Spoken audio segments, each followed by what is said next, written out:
C'est l'heure de l'évaluation pour l'accord cadre de paix, de sécurité et de développement signé à Addis Abeba en 2013 en faveur de la République démocratique du Congo et des pays de la région des Grands Lacs.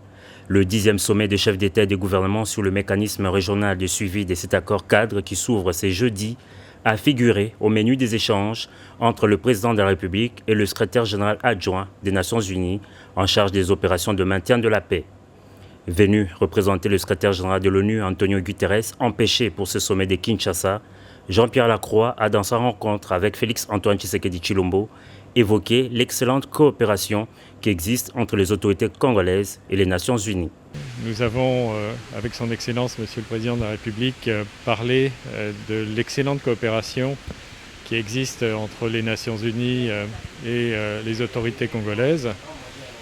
J'ai exprimé notre reconnaissance pour son engagement personnel, pour que cette coopération se développe et se renforce encore. Et nous étions avec Madame Bintou Keïta hier à l'est du Congo, en Ituri et au Nord Kivu.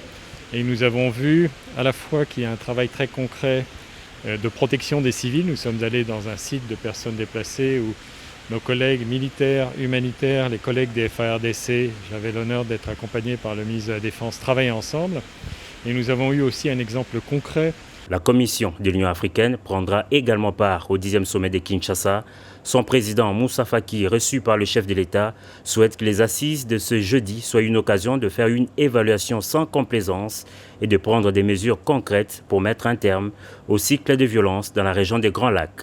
Je pense que c'est une occasion pour les chefs d'État de la région et les garants, dont l'Union africaine, de faire une évaluation sans complaisance et prendre des mesures concrètes pour mettre un terme à cette situation qui n'a que trop duré.